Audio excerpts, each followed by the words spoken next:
Ningeomba wale nitaita hapa dakika moja. Na kabla ya kuitana, kwa sababu najua wewe na naniangalia, usijali na kuona. Nataka Aisha, kwa sababu anatoka hapa kuja useme jambo, kwa sababu uko hapa na unatoka hapa Kilifi. Come and say one word. Pigieni Waziri Aisha Jumwa makofi. Asante sana Waziri wa usalama katika taifa letu la Kenya. Rais wa Jamhuri yetu ya Kenya, Mheshimiwa Daktari William Samoei Ruto, mawaziri, all protocol observed, wananchi wa Kilifi na wa Kenya wapya, hamjambo. Hamjambo tena. Mimi sitakuwa na mengi ya kusema. Wakati sisi mnaotuona hapa tukiitwa mawaziri, akiwa rais wetu yuko hapa, maneno yetu sisi hupimwa, kupangwa.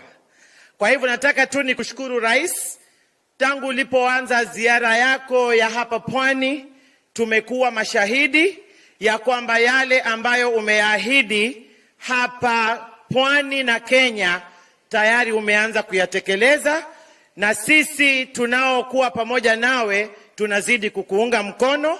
Na mimi nataka nishukuru sana wenzangu mawaziri tukiongozwa na rais, ya kwamba tutazidi kukushikilia ili zile ahadi zako ambazo uliahidi ukaweze kuzitimiza na kwa wakati mzuri. Tunakupongeza na tutazidi kukuunga mkono. Wakazi wa Kilifi, mimi nataka niseme moja tu, na nimshukuru sana gavana wa Kilifi, Your Excellency, ya kwamba gavana wetu wa Kilifi, mimi na yeye hatutaki mediator. Tulishindana, tukamaliza, na alipochukua ushindi kutawazwa, mimi mwenyewe nilimtafuta. Nilimpigia simu kwa sababu ya wana Kilifi na Kilifi kusonga mbele, nikamuahidi my total support kwa miaka yake 5. Kipindi kitakachokuja, kama ingekuwa ni mimi, ningesema wewe Mheshimiwa Ruto muendelee, lakini kwa sababu mutatiwa kwenye mizani, mutajipanga na hawa. Mimi kitu ambacho nataka niwaambie watu wangu wa Kilifi ni kwamba tuko na Kilifi moja, hatuna Kilifi mbili. Tuko na Kenya moja, hatuna na Kenya mbili.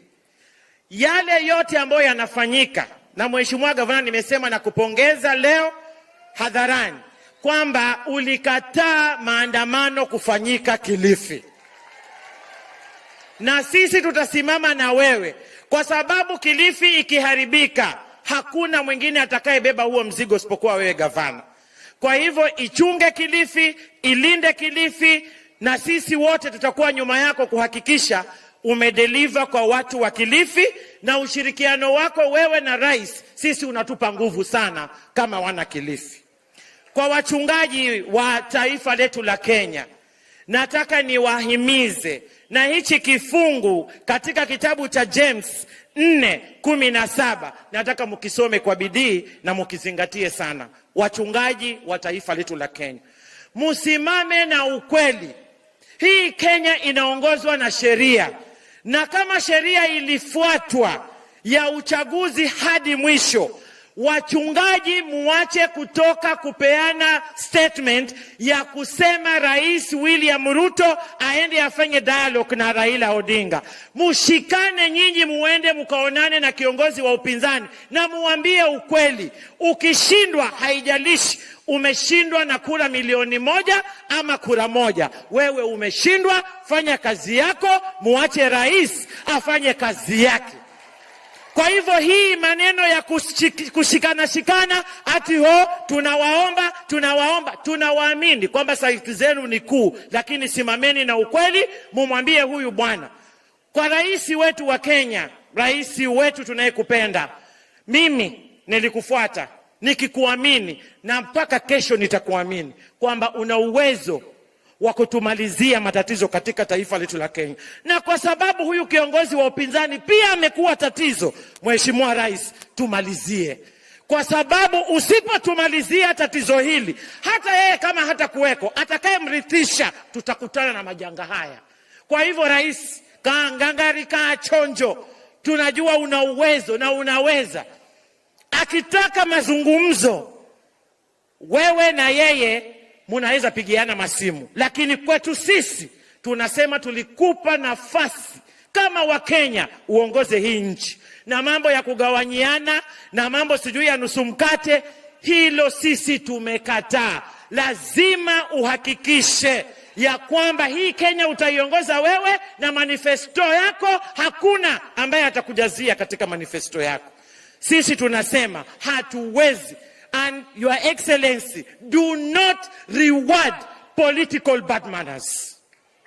Lazima usimame kidete.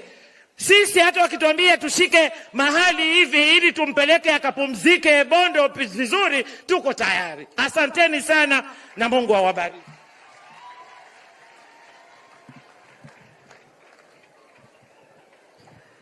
Sasa my sister Aisha lakini ni sawa. Mheshimiwa Rais,